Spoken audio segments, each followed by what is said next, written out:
Hello everyone, চলে এসেছি আরও একটা নতুন মিনি ব্লগ নিয়ে। তো আজ হচ্ছে মঙ্গলবার, যেহেতু আমি নিরামিষ খাই, তো সেজন্য আজকে সব নিরামিষ রান্নাই হয়েছে।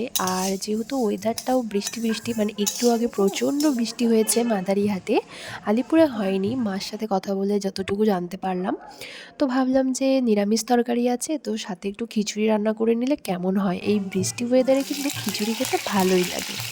তো কোনো কিছু না ভেবে একদম খিচুড়ির জন্য ঘরে যা যা দরকার সবই ছিল, তো রেডি করে ফেললাম।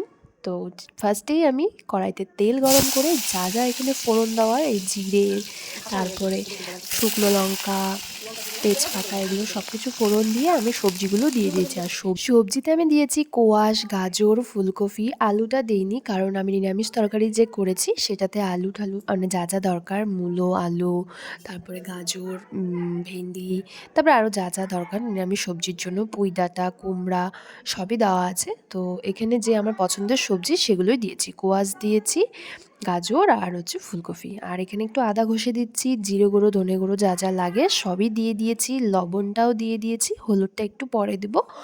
আর চালটা প্রথমে, চাল আর ডালটা তো ভেজে নিয়েছিলাম, আর ওই গরম কড়াইতেই চালটা একটু নাড়িয়ে নিয়েছিলাম। তো আমি শুনেছি এরকম করলে নাকি ভালো হয় খেতে।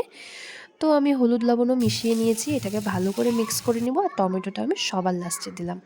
তো লবণের পরিমাণটা আমার মনে হচ্ছিলো একটু কম হয়েছে, এজন্য ভয়ে ভয়ে মানে আবারও একটু কম কমই দিচ্ছিলাম। তো টমেটোগুলো এইভাবে আমি এক ফালা করে কেটে কেটে দিয়েছি। আর এখানে অল্প একটুকু জল গরম বসিয়ে নিয়েছি, মানে খিচুড়িতে দেওয়ার জন্য।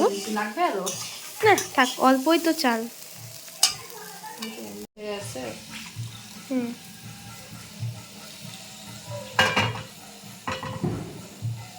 টমেটোগুলো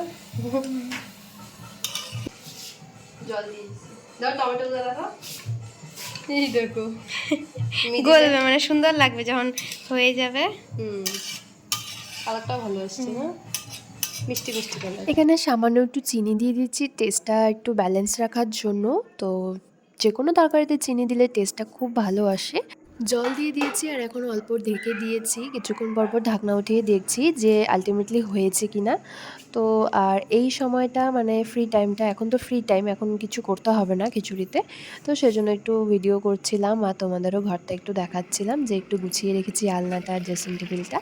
তো এগুলো করতে করতে দেখলাম খিচুড়ির জলটা অনেকটাই শুকিয়ে এসেছে। তো আমি আরও জল অ্যাড করলাম, দেখলাম যে চালটা এখনও সেদ্ধ হয়নি, কিন্তু সবজিগুলো যেহেতু আমি ছোটো ছোটো করে কেটেছিলাম তো সেদ্ধ হয়ে গেছে।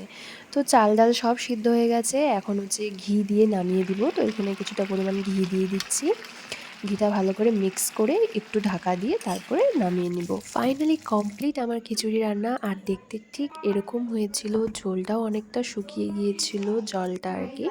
আর কালকে সকালের জন্য একটু ছোলা ভিজিয়ে রেখেছি। কেমন ছিল? ডাউন তোমার মতো করে বাজাও।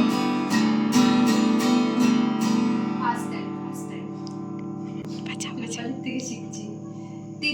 তিনবার ডাউন আপ। যে বাড়িতে মাদারিহাটে থাকি সেই বাড়ির বুনুটার এটা গিটার। তো আমিও ফার্স্ট টাইম গিটার বাজালাম, আর ওর কাছ থেকে একটু শিখে নিচ্ছিলাম যে কীভাবে বাজাতে হয়, ওই একটু দেখিয়ে দিচ্ছিল। তো সেটারই একটা ছোট্ট ক্লিপ তোমাদের সাথে শেয়ার করলাম।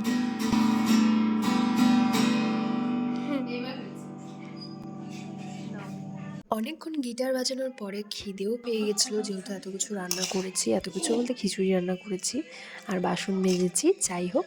তো খিদে পেয়ে যাওয়াতে রূপালী বললো যে রিমদিদি পোয়া পিঠা আছে, খাবে নাকি? তো আমি বললাম হ্যাঁ দাও।